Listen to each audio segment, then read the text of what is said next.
And we are back with another episode of the Hockey Princess podcast. I am your host, the Hockey Princess. We have Crusty old guy here. Guys, it looks so cool. We've upgraded in the world. And we have our merch on. Uh-huh. And for the upgrade that you're all able to see, I went and got a big cigar to smoke. So we'll have to talk a lot. I was going to go with my normal one, but I got a special cigar for this special show. Love it. We love to see it. Look at all of this cool stuff.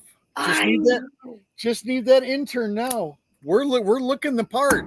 Yeah. We might not know what we're talking about, but we look slightly more official than we did last week. Yes, we do. And just as a reminder, make sure to hit that like and subscribe on either Spotify, Apple Podcasts, or YouTube, however you watch or listen to us ramble on a weekly basis. So we can get sponsors and start paying for stuff. Yeah, instead of doing everything the cheap girl route. We got a couple of some news, some explanations. We'll go into our predictions for those who weren't here last week. Crusty old guy and I are going through with the next couple of weeks through our division predictions, and then we will look back on these in February when we have 2 weeks of no NHL hockey. Excellent. Excellent. I'm still really blown away by all of this stuff. I am well aware. So we have some Rockford news. Rockford Ice Hogs have hired Josh McNevin as an additional Ice Hogs coach. Spent the last couple of years in Kelowna with the Kelowna Rockets and then in Lethbridge before that. Little bit of fun fact information. He used to coach Colton Dock at the Kelowna Rockets before Colton Dock was traded to the Seattle Thunderbirds. So very familiar face for our favorite Colton Dock. And, we just love to see fresh faces behind the bench for Rockford. It'll make Rockford way more interesting. Yeah, well, this is a lot more than that. This is kind of a big signing. He's going to run the D. I believe he's going to run the PK. And you're asking, him to start really tightening up all these young defensemen. So it'll be a good thing for Artie. I didn't hear that anybody left, so I would assume it's just an extra hand, but I am unsure. But that's a key piece. The coaching that'll be done at the Rockford level, it will be very important. So good signing. Mm-hmm. Again, they could probably use another assistant coach, maybe even next year. More hands-on time you have for people, the better. Yeah, absolutely. So that's just our small bit of Rockford news. Just as a reminder, Rockford's home opener is October 12th. I will be dragging Crusty old guy there so I can watch Savoie and Artie. Are you kidding me? You're going to be driving me there? No, I said dragging you, not driving. Oh, I thought you said you'd be driving me there. I'm like, oh my God, this is a huge win. Oh, so I will be driving you there. Yes. Other little bit of news, not necessarily pertaining to... When is that? October 12th? October 12th. It's not the same day as Chicago. Guys, last year, it was the same day. It was very sad. It was pick your favorites. Obviously, we went to home opener for the Blackhawks, but I don't like them on the same day. I like the opportunity to go to both. And it's a Saturday night game. Boy, are you a spoiled gal. All right, carry on. I've already speed bumped you once. Hey, that's fine. Little bit of news, not really pertaining to Chicago, but I saw the news. I had the question, so I asked our KHL expert, and by that I mean the Washington Capitals superfan insider that we talk with, because Igor Chernyshov has signed his entry-level contract with the San Jose Sharks and is moving to the OHL this upcoming season to play with the Saginaw Spirit. So I was curious, why would Russian hockey players that are going to be playing in the KHL or different leagues then make the jump to the CHL? It's a new place. Like, why would you leave from home to go play in the middle of Michigan? Sort of a thing. And our insider said that, it's probably more of a team wanting him to do that, to have better eyes on him in the States, than him necessarily wanting to make the jump over. It's just so they can keep a better eye on him as he's developing. Yeah, makes sense. I mean, every team would like their person to be over here. It then, I would assume, lessens the anxiety of if they're coming here. Yeah. And probably a good way if they're over here, they can't be drafted to go to war. So that's probably another good thing. That's fair. That's fair. Our other question, and it really came of me just deep diving and looking too much at people's contracts. And so then I had a question, and then Crusty old guy and I did some research about it. Is about an entry-level contract and how certain people get certain amount of money. Because I looked at it, and Artie has a higher contract than Connor Bedard. And no shade to Artie. We love Artie. Artie the Sparty getting ready to party. But seems a little odd that the Beacon of Hope is getting less money. Yes. We can drop the Sparty. No. The Sparty is dropped. We don't need to hear about Sparty. We don't like Sparty. He's just Artie the party. There is no Sparty. Okay. Go on. Anyway, another derailment. We should really have like a tally with this new setup on how many times Crusty old guy derails me. That's 2. A derailer counter. I want one. That's 3. Anyway, so it led me to the question, how is all of that kind of decided? Because on appearance, it looks like Artie's going to make more money than Connor. And then you look at it on a deeper level, and that's not the case. Connor Bedard has the potential to make 13+ million on his entry-level contract. So we're going to break it down because we like getting nerdy, and it's the off season, and this is something to talk about. Yeah, I did a ton of research on this. I am being serious. No, I know. Well, would you like to share your research? No, you share yours, and if you miss anything, I'll fill in. How's that? All right. So we're going to kind of, I had the video up, and it didn't look pretty, so I'm just going to explain it because I didn't like it not looking pretty. Yes, Crusty. So now I'm just expecting you to derail. You sure you don't want to just put it someplace? Well, it would be in the middle of the screen. Well, put it in the middle of the screen. All right. So you can kind of see that there's the cap hit, which is how much their salary is going to hit the cap. The AAV, which is their annual average. This is going way too fast for me. This is fun. We're going to have to throw this on again. No, you're doing great. You've got the AAV, which is the complete average of bonus and his base salary pay. Yes. Go on.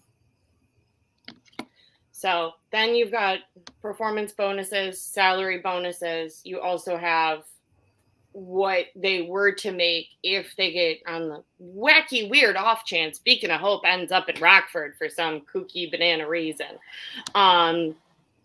But you look at it broken down, and the numbers are quite different. So it's not just Connor, making $950K a year for 3 years. There's a lot more to that.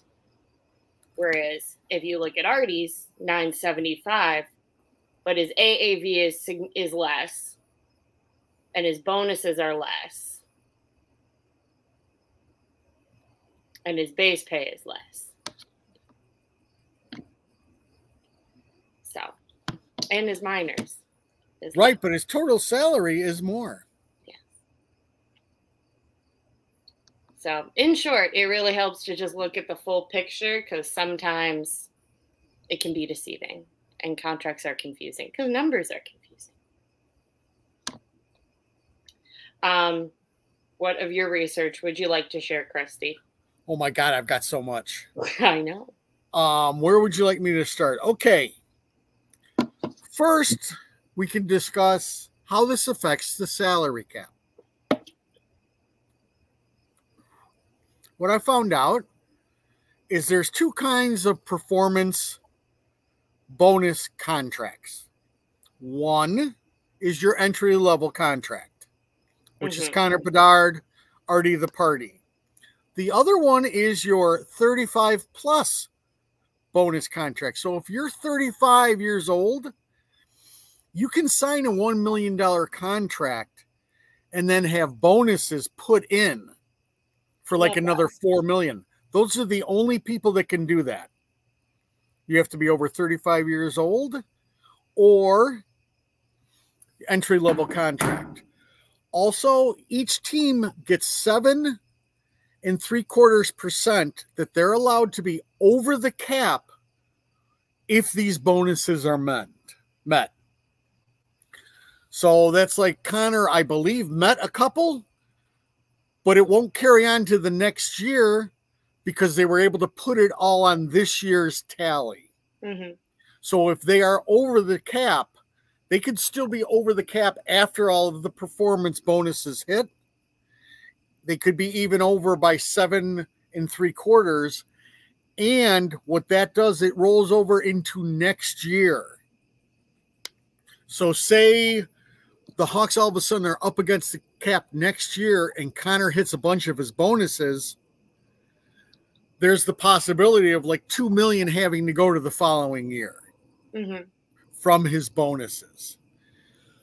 Also, there's the bonuses are set. It is not negotiable. There's a set amount of guidelines for forwards. There's a set amount of guidelines for defensemen and a set amount for goaltenders. Everything's based on, points, time played, everything like that. I believe Connor hit like 3 or 4. And then that's all. There's a group A for these performance bonuses and a group B. The group A is pretty stuff that should be obtainable. And the group B is hard to obtain. First team all-star, Conn Smythe winner, a Selke winner. But so he's got the ability, just like Artie will have the ability for some good bonus money. But that's how it works. Like for the cap, it's basically if you're under the cap anyways, it'll all just eat away at this season's cap total. If for some reason you do go over, which you're allowed to, it then rolls over into the next year. So, yeah, a lot of stuff that I did not know. Yeah.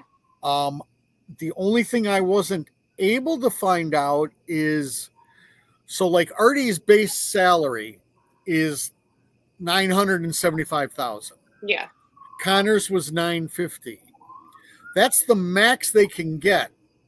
I don't know exactly when teams start saying we're not going to give you to them the max to a first round pick.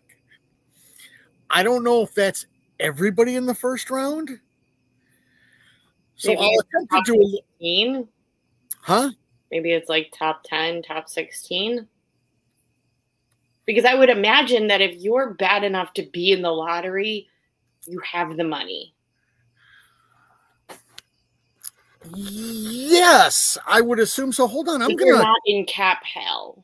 I am going to attempt to figure this. Anything. I'm going to attempt to figure this out right now.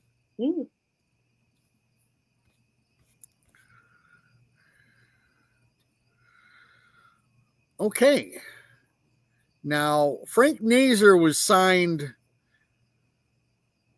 the year after Connor, right? Right? Yeah. The year before. And his cap hit is $950,000. And he was not a first pick. So I believe I am going to say that I think just about everybody in the first round gets that max money. Love it. Love for the kids to make money.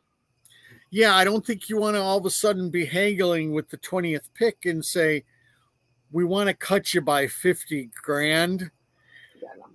It's probably not the best way to start a relationship. So there has to be a cutoff of when everybody does that. That makes perfect sense.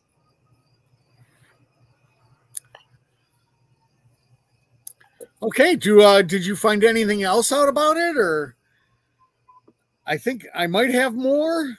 No, you're good. We just wanted to break down what all the numbers meant and all of the things. But I'm glad you did research. I did a lot of research with the hopes that you would be proud of me. I'm very proud. Oh, thanks. And yeah, so it's a way for big time talent, especially you're figuring around your top 10 picks. If they come in and start shining, they can still make some decent coin. Right. Which is kind of what you want. So, yeah. And again, I don't see that going away in the next bargaining agreement, but that's all in the collective bargaining agreement, how all of that is done. We love that. Any final words about entry levels and the kids making money? Nope. We like the kids to make money. You can segue into, didn't somebody just sign? Do you want to segue like that? Who just signed? Oh, my boy. Your boy just signed. My boy just signed. Merrick Vanaker signed his entry level. I think I was just so surprised by it. I mean, not really, because I've definitely rewatched the video of Kyle at the draft being like Sasha or Merrick, and he was so excited to get both. So I knew it was coming, but I thought they were going to like wait another year at like the end of next season to sign the entry level, but I'm all for it. Merrick Vanaker signing his entry level. He will not be in Chicago. He will not be in Rockford. This kid's going back to Brantford. I can pretty much guarantee it, unless something kooky crazy happens. I think Kyle may, spread the, everybody has to fight for their positions come training camp, and he'll be one of the names thrown out potentially. But I think he's going back to Brantford. I think that's the right thing to send him back to Brantford to have him develop. There's no reason for him to be in the shit show of Chicago or up in Rockford, because there's a lot of kids coming to Rockford who have done their time in juniors and they're up next. Correct. And from what I've heard, he won't be ready for the start of the season anyways. That too. So, there was predicting like November, December. Yes. So there was a lot of talk about, one of the main reasons why you get him signed and everything is then you then dictate his rehab. You get professional team trainers, professional team doctors. Similar to, I mean, not exactly similar because he was already signed when the injury happened, but similar to Sam Savoie during training camp last year. He did not go back to Gatineau or even home to rehab. I would even, what do you do if, you get injured? Do you go home, or do you go to where your team is if you're still not signed? But he was signed to Chicago, so he rehabbed here. Yeah, so I am figuring that also makes sense, that's the other reason why you do that. You would like him to rehab here. You tell him, we're going to take care of you with our connection of unbelievable doctors and physical therapists. And if you're that kid, you go, hell yes, sign me in. Yeah. So, again, another great move by the organization. I will say the other organization back when Stan was here and everything else, they had one hell of a rep for taking care of their players. And it seems like KD is right behind on that. He's coming in the same place. And he was somebody's coffee boy. Yes, he was Stan's coffee boy. He'd pick people up from the airport. We know all about that. He's got naked pictures of somebody. But either way, he's doing the things the right way. These things do matter. Players do notice. So good on KD. No, absolutely. A little bit of exciting news. I'm a little embarrassed that I didn't know about this. I had to be told about this today. Is guys, we have more hockey at Wrigley this upcoming January. There will be, including, it's a lot of college hockey that they're going to be playing at Wrigley come January. It's reported you've got Wisconsin, Penn State, both Michigans, Notre Dame, and Ohio State will all be playing outdoor games at Wrigley Field come January. Very exciting. Yeah, I did not know that either. Usually they do try to do a little something else with, the rink than just have the one game. I was going to say, I feel like they did that. I was in high school, but they definitely, did they do it at like Soldier Field or something? Yes, at Soldier Field they did it. There was a college game there also. God, I want to think when I went to the college game too. I believe that was ND. Probably. If it's ND, Crusty old guys there. Yes, I will be there. That's why we don't talk about Sparty. Or that silly blue M. Mm-hmm. All right, the M's gold, but it's still silly. But that should draw decently. Face the facts, whether you like it or don't. Wrigley's a draw. So people love to go see that. And there's a lot of big time hockey people. Know you here? Not from the list that I've seen. That would also make sense. I'm sure the U plays at least one outdoor game up there to begin with. So but yeah, looking forward to seeing what the scheduling is. I don't know if I'll be able to brave 2 outdoor games, I got an old body. That's fair. So yeah, that was our bit of news. And on to our predictions, guys, for the Atlantic Division. Look at that. Oh, wait, we're not doing the Atlantic. We did the Metro. We're doing Metro, not Atlantic. Nice, silly. Oh, my God. Can you easily change the banner? Yes. Oh, my God.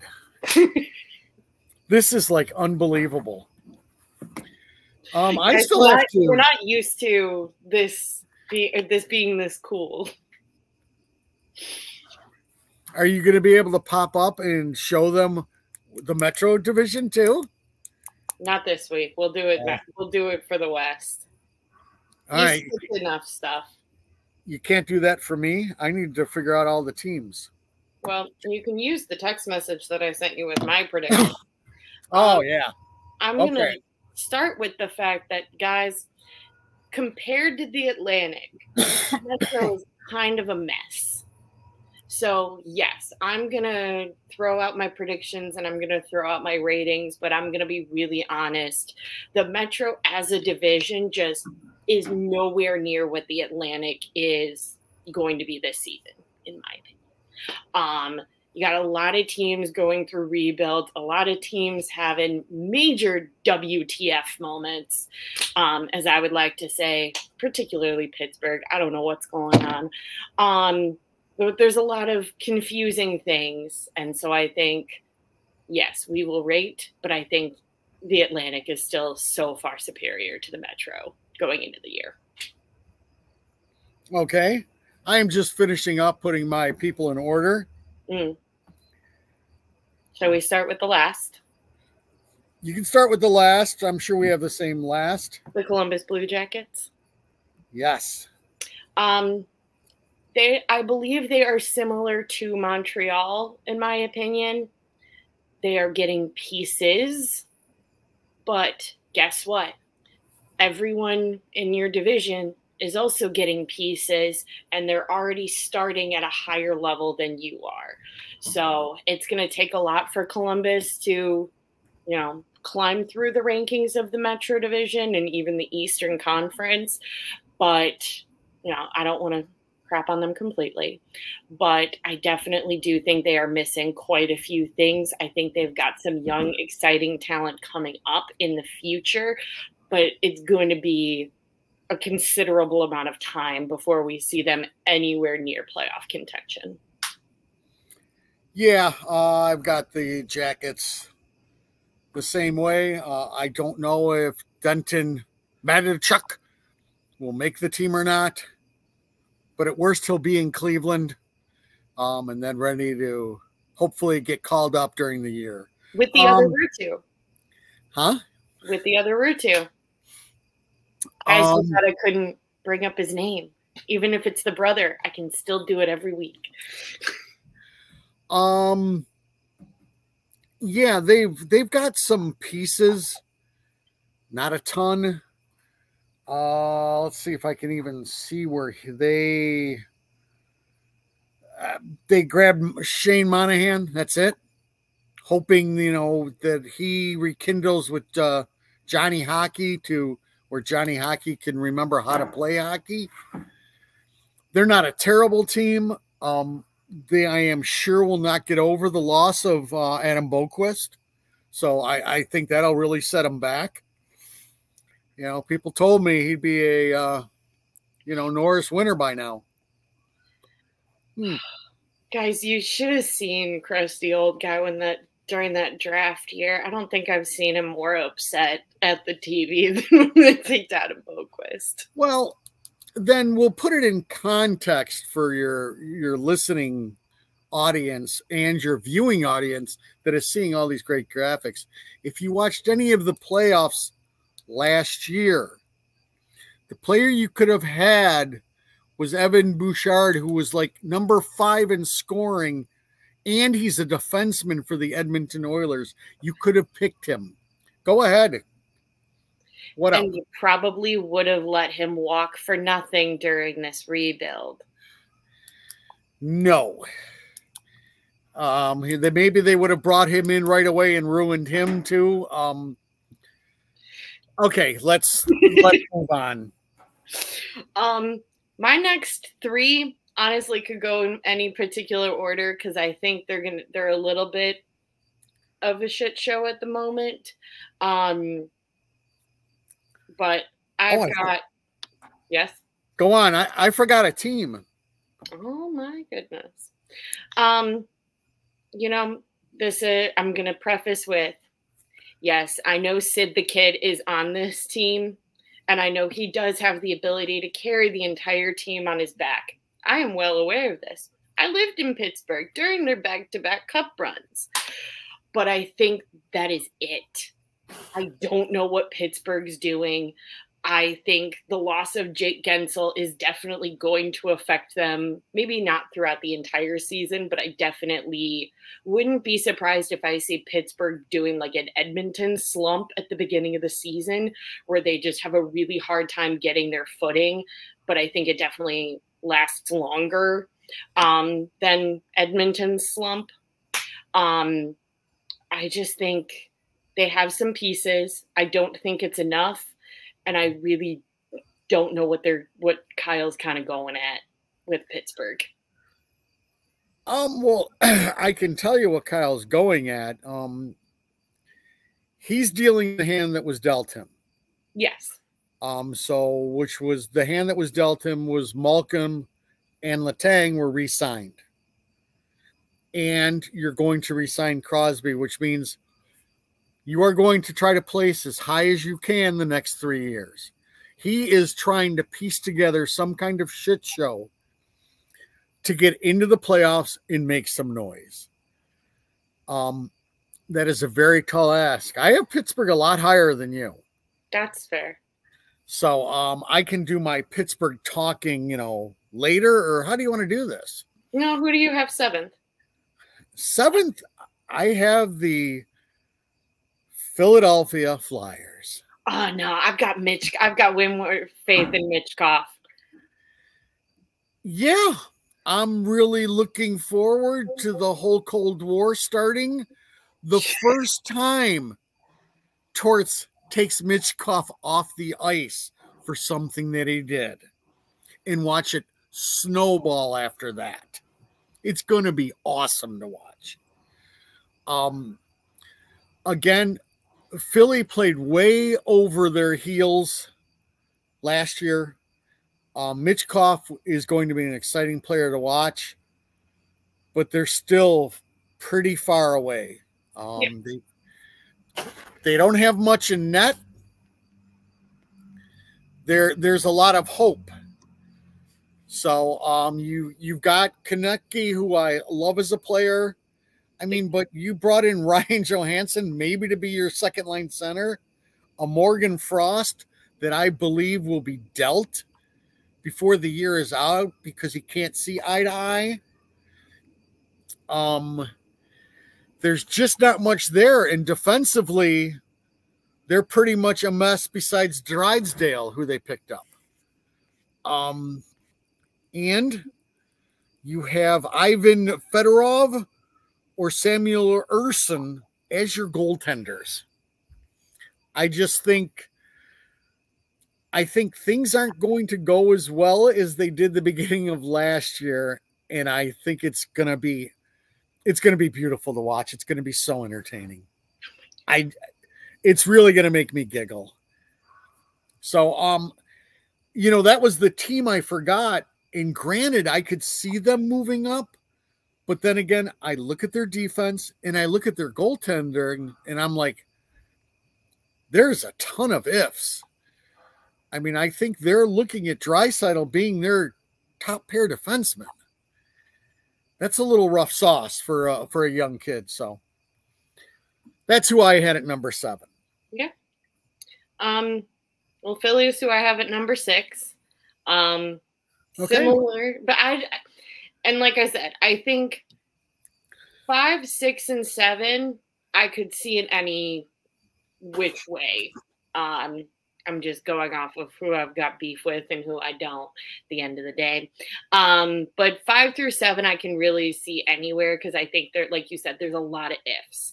I would like to see Minchkov do well his first year just because, like I've said before, unless you play for a couple of teams that I don't want to do well, I like to see the kids succeed. And so I think Minchkov will have – I don't think they're going to be great by any means, but I think they're definitely going to not be complete bottom of the barrel. And I think that they could be out of the Metro one of the bigger surprises. Not like you said, or I don't think it's going to be much like last year, but I think they definitely could be a surprise. Yeah, they definitely could be. Mishkov is the wild card.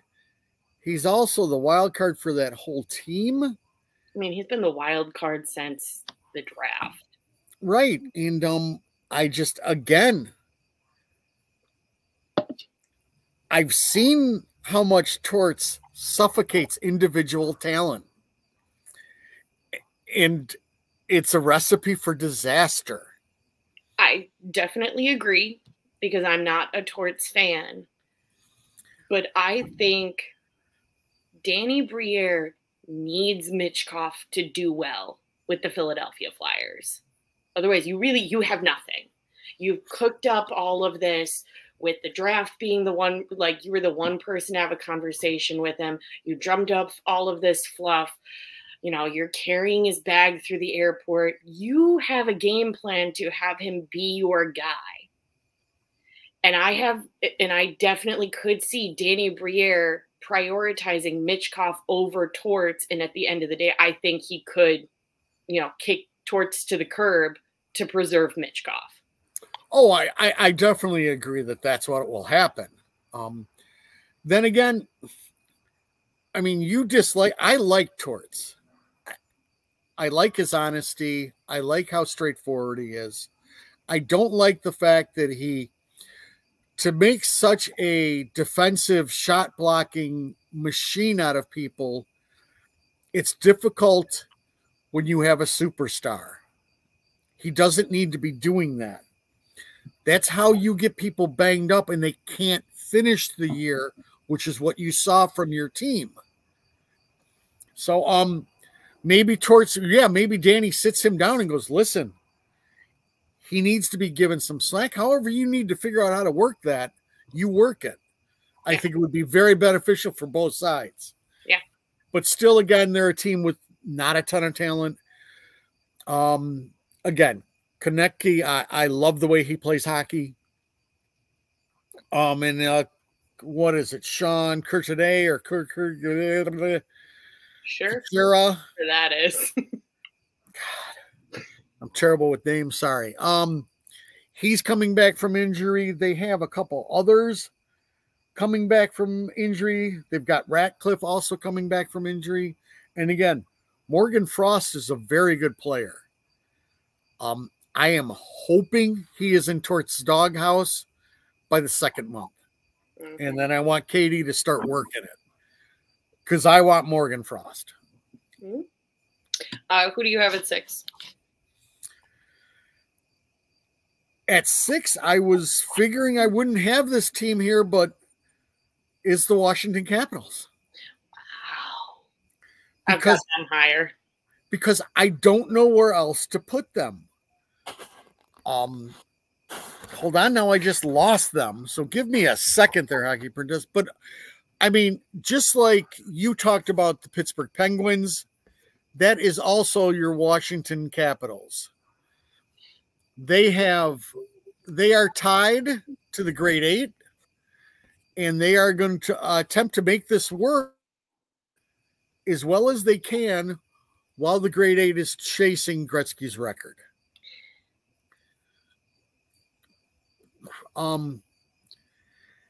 Now, I can easily see how you could have Washington higher.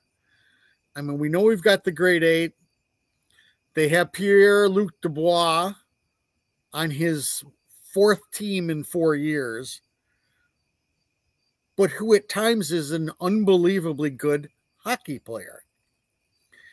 They got Majid Bahani, who's also a pretty darn good hockey player.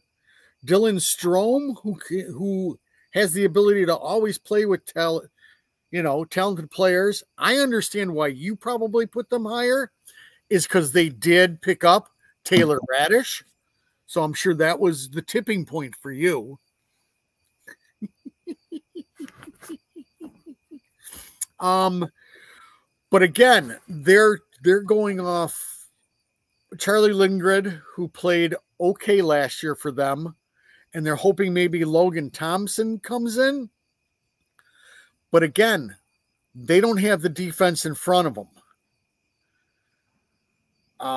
So defensively, they're thin.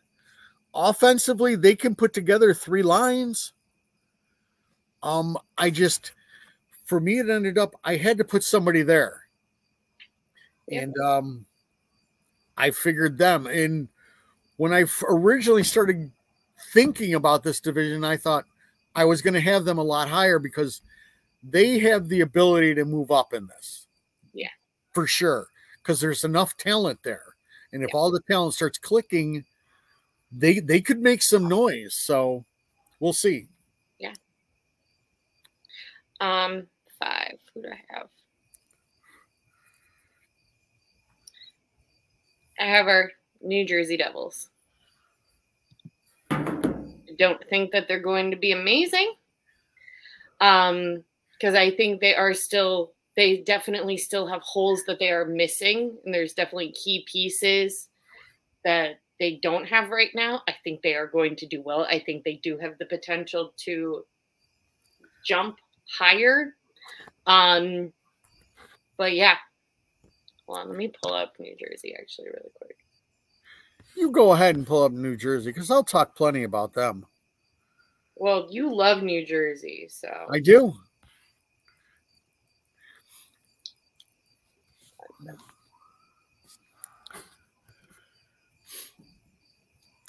So roll on to find teams. Sorry, cap wages is not my friend at the moment, even though they are my preferred. Would you like me to go over my, I guess, number 5 team now, or you want to go? No, I'm going to go through New Jersey. I think goaltending is a bit shaky. I think if Markstrom has the ability to play like Markstrom did in the past, they're a different animal. But I think if Markstrom and Jake Allen are playing like how they've played recently, semi-recently, they're in a little bit of trouble. I think they definitely have pieces, but I think there's definitely got some older guys that I'm a bit iffy on for New Jersey. Okay. And similar to you with the Washington Capitals, I didn't know where to put them.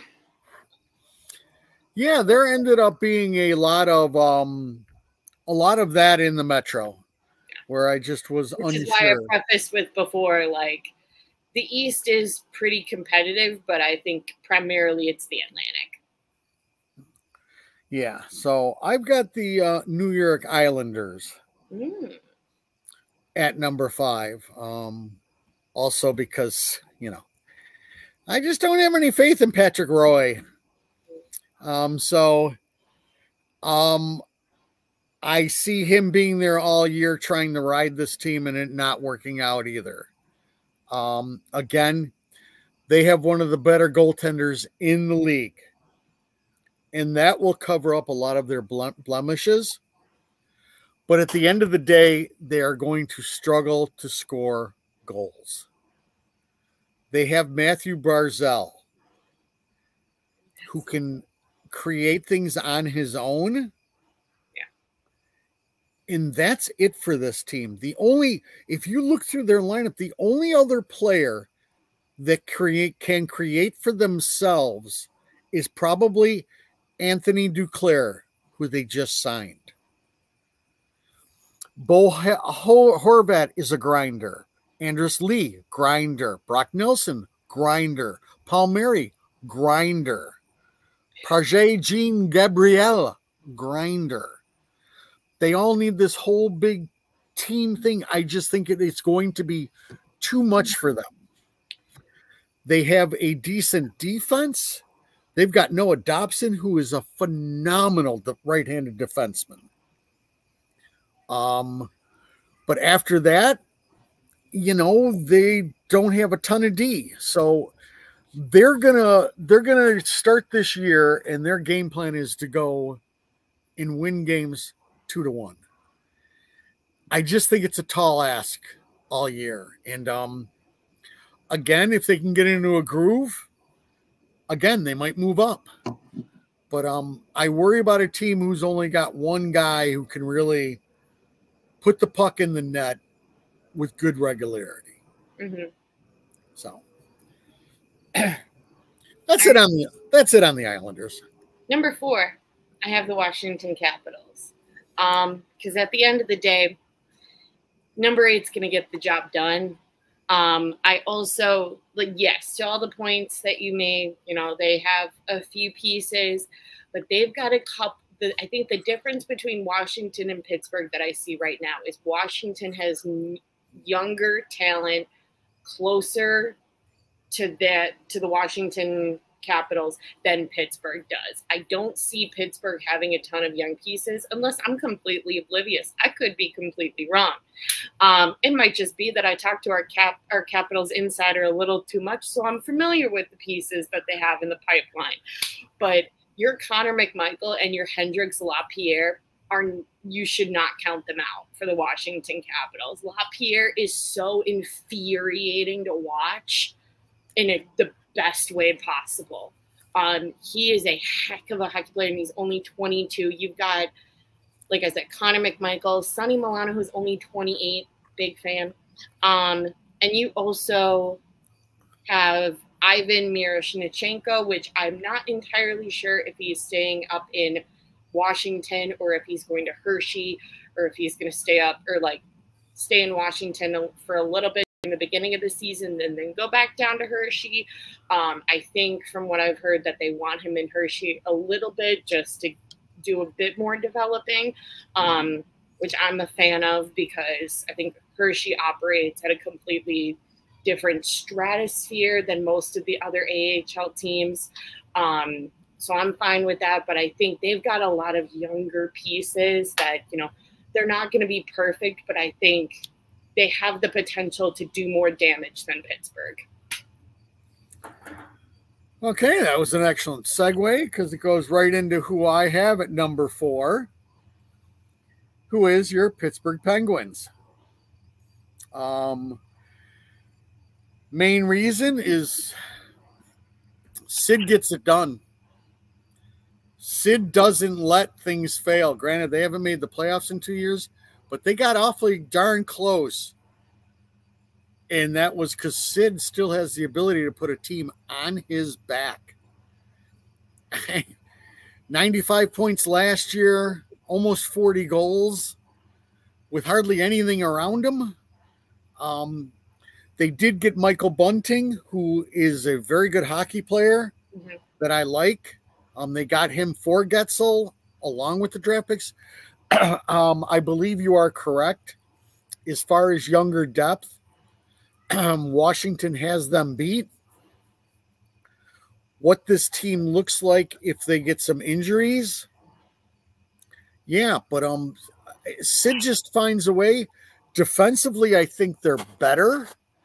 Defensively, they've got Ryan Graves. They picked up Gritzlick in free agency, who used to be with Boston, who can run a little power play stuff, number 2 power play. A Sebastian Aho, who plays good stay-at-home defense. Again, you've got Erik Karlsson, who's a point machine. It's just, he can't play defense, so that becomes a problem a little bit. But I just think there's enough there. And as I said, I don't bet against Sid very often.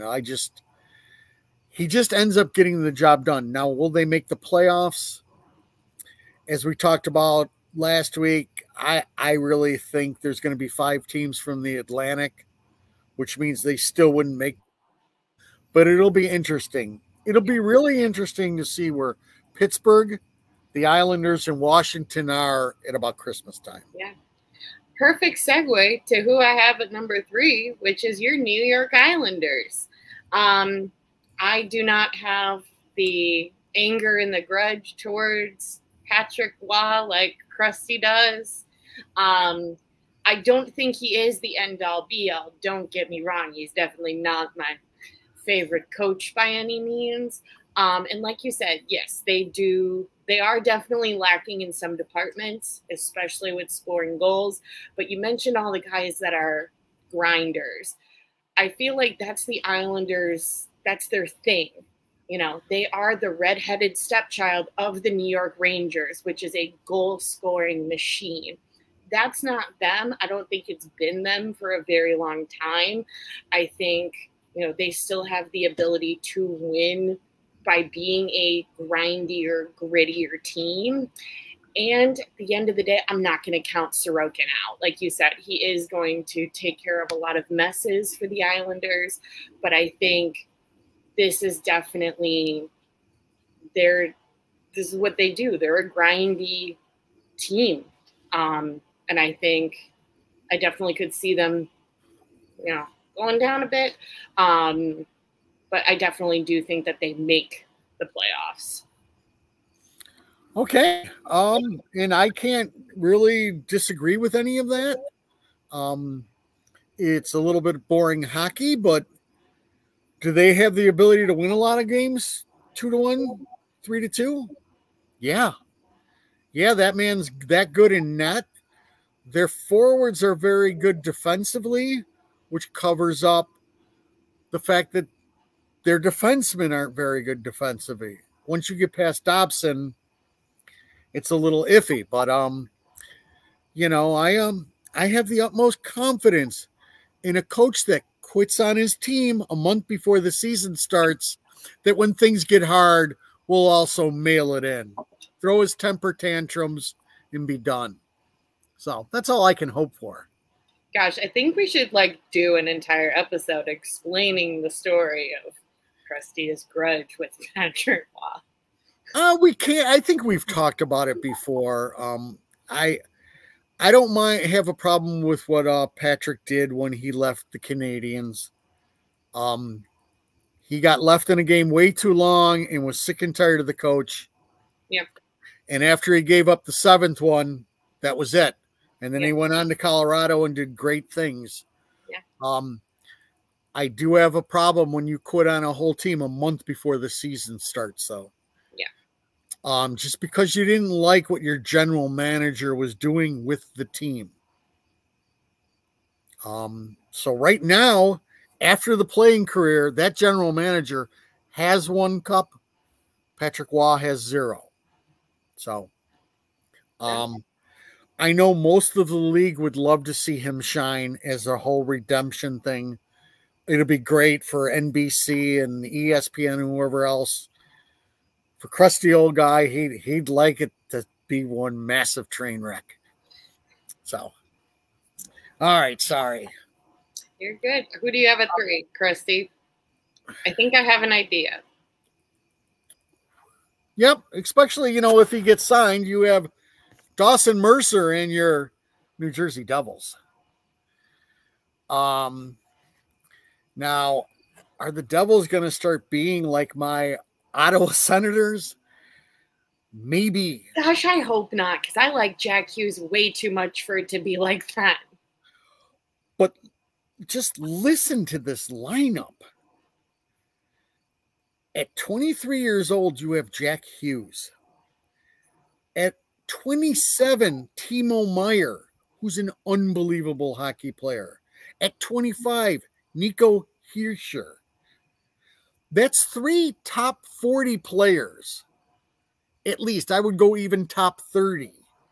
And then you also have your Dawson Mercer. You've got Eric Haller, Jesper Bratt, who's an incredible power forward. Thomas Tatar. And then defensively, you get Dougie Hamilton back for this year. You've signed Brett Pesce.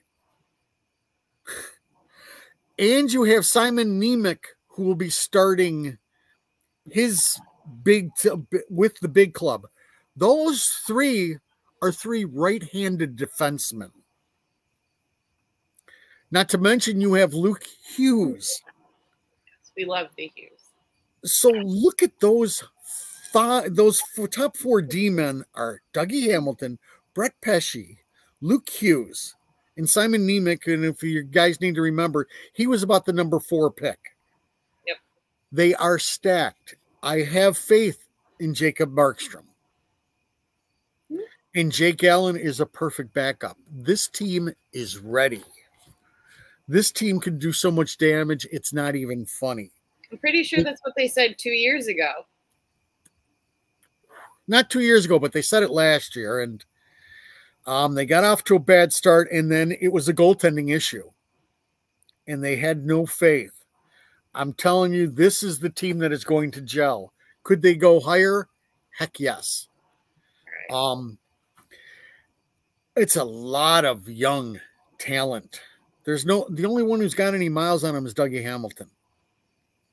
And he took last year off. So Luke Hughes put in a secondary defensive role now. He is going to light people up. So, yeah, I'm looking forward to it. Their biggest problem was defensive depth. They checked that box in the offseason, and goaltending. They checked that box. Watch out for the Devils. They will be your Ottawa Senators. One of these times, Crusty old guy's got to be right.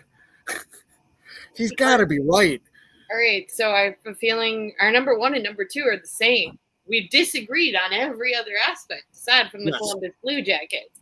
And I have a feeling I can guess in what order you also have them in. It could be different. For number 2, it pains me to say this because aside from the Chicago Blackhawks, they are my favorite. And that is your Carolina Hurricanes. There's a lot of big questions. It's all one big question mark. Could they slip potentially from the number 2? Absolutely. They had Tavo leaving. They had Jake Gensel leaving. They had a bunch of pieces leaving this offseason during free agency. And we don't know exactly what this team is going to look like quite yet. There's still a big old question mark because Seth Jarvis is not signed yet. But he's a restricted free agent. So he's going to get signed eventually before training camp starts. Fingers crossed it's not like a Trevor Ziegler situation where everybody else is at training camp but him. But I still think, and partially it has to do with, I think everybody else in the Metro is a bigger question mark than Carolina.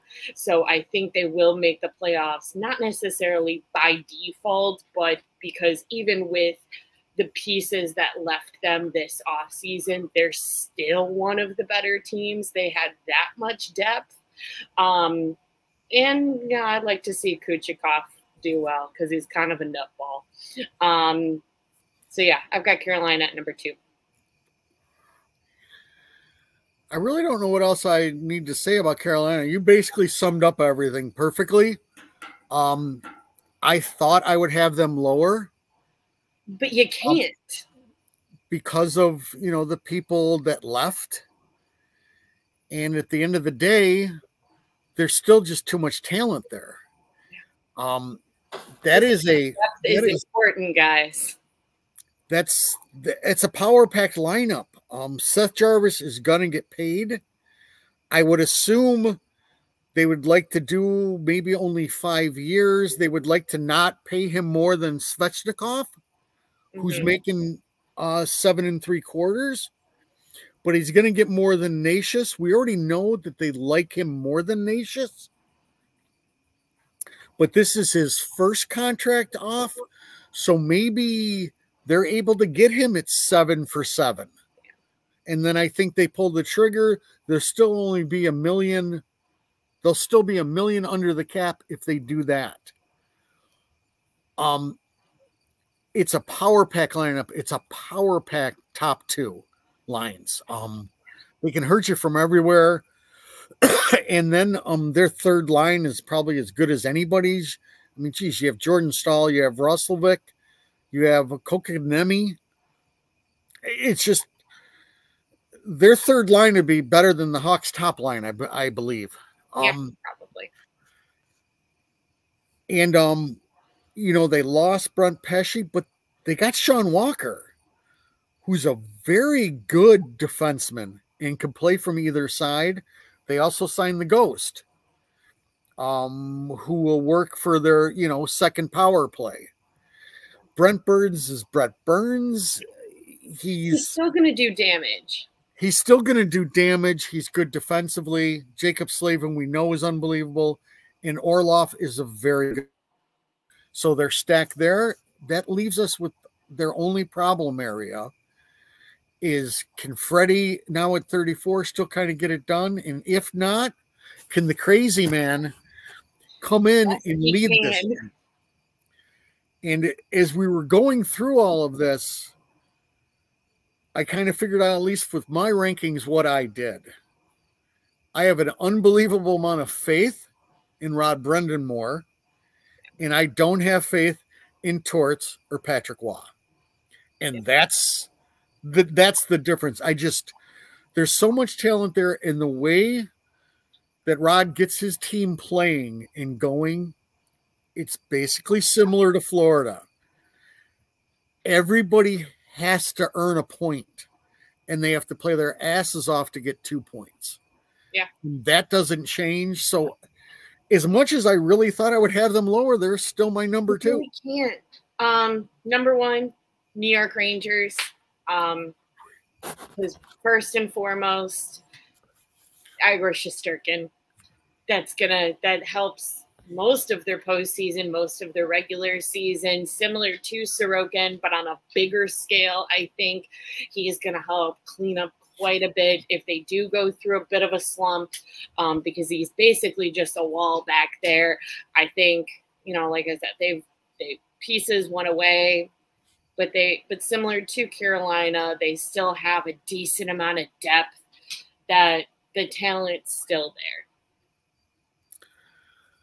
Yeah, that's about it completely. I mean, they're top heavy at the forward position, but Lafreniere had a coming out party last year. Yes. Chicklin, or whatever his name is, will be back hopefully to play a full year. That might give them some more depth, but they're still stuck on their top 2 lines. Got to make the noise. They're just not deep enough. They've got grinders who can't score in the third and fourth line, which, you know, if you compare that to Carolina, Carolina has grinders in the third and fourth row that can score. Right. That's kind of the difference. At the end of the day, while you were talking, I start to think about it, and I'm like, I don't know how good they are, because I think that guy in net masks a lot of stuff. Yes. Where if they just have an average goaltender, I believe this is just an average team. God, you saw it in the playoffs. Yeah. Shesterkin versus Swayman was probably the most excited I've been to see goaltending. And then... Right, but I'm trying to think, who did they play in the first round? Boston? No. Boston played Toronto. They played who in the first round? Oh, that's right. They had an easy first round game. And then after that, they got outplayed. Yeah. By a big margin. Yeah. And you're going to rely again on Kreider's heroics. And you now have a Russian there who's, let's face it, you love the nickname, you love everything about him, but the bread goes stale come playoff time. That's right. I just came up with that. Go ahead, put it on t-shirts, whatever you want to do. But let's face the facts. Even when he was with the Blackhawks, it went away come playoff time. That team was carried by Kreider offensively. But he's such a good goaltender. Right. That's like, I hate to say that somebody is going to be the number one in the division by default or because of one person, but it's kind of the Rangers case. Yeah, and we still don't know what they're going to do with Trouba. Yeah. They've made a mess out of that. I would assume Trouba just stays. Yeah. Keandre Miller has to step up his game. Adam Fox has to start scoring more again. He had some injuries and went through, but you know, they're another group that's two defensemen, you know, they don't have a third pairing. Right. When their third pairing goes out, you're going to be a little frightened. Schneider, they think, might be it, but they're unsure. Lindgren's good and then bad. So, but again, that guy in net just masks everything, but this is it for their run. Yeah. Because after that, I would assume they're up against the cap because Igor will then be 29 and looking for his humongous payday. As he should. Right. So the man should be paid. Again, they're top heavy offensively. You know, they have everybody's darling Matt Rempe, you know, to go fight people. Capo, who still just can't get it done. So, you know, Trocheck, I love. I think he's the at 5.6. He is such an unbelievable value. It isn't funny, but it seems like they win by default almost. And could I see the Kings being better than them? Yes. Yes. If the young goaltender plays out of his mind, yes. So it's just a weird setup. I never really looked at it that way, but it's that goaltender, man. He's a beast. He's insane. So big fan. Yeah, it's just, you know, it's for all your new listeners. Good goaltending can mask a lot of things. Beat Corey Crawford. That is true. All right. Any final thoughts? Oh, you know, I got merch. We're both wearing the merch. We're both wearing merch. We have like a graphic. We're not all the way down here anymore. We've gone up like we've elevated. We're elevating somehow. Yeah. We don't know where we're elevating to. But that's the beauty of it. Yes, this will be an exciting journey this year. No, I don't have really anything else. Okay. Do we get football next week? Is this No, true? we get football in 2 weeks. We get football in 2 weeks. Yes. Okay. So what are we doing next week? Next week we'll cover Pacific. And then if anyone has any questions, comments, you want to throw us a question, we'll talk about it. Otherwise, we'll come up with weird things to talk about like we did this week. But next week we'll cover Pacific Division. All righty. All right. Just as a reminder, make sure to hit that like and subscribe on either Spotify, Apple Podcasts, or YouTube, however you watch or listen to us ramble. Hit the buttons. Click all of the buttons. Tell your friends. Tell your family. Tell strangers. That is all. And we will talk to you guys next week.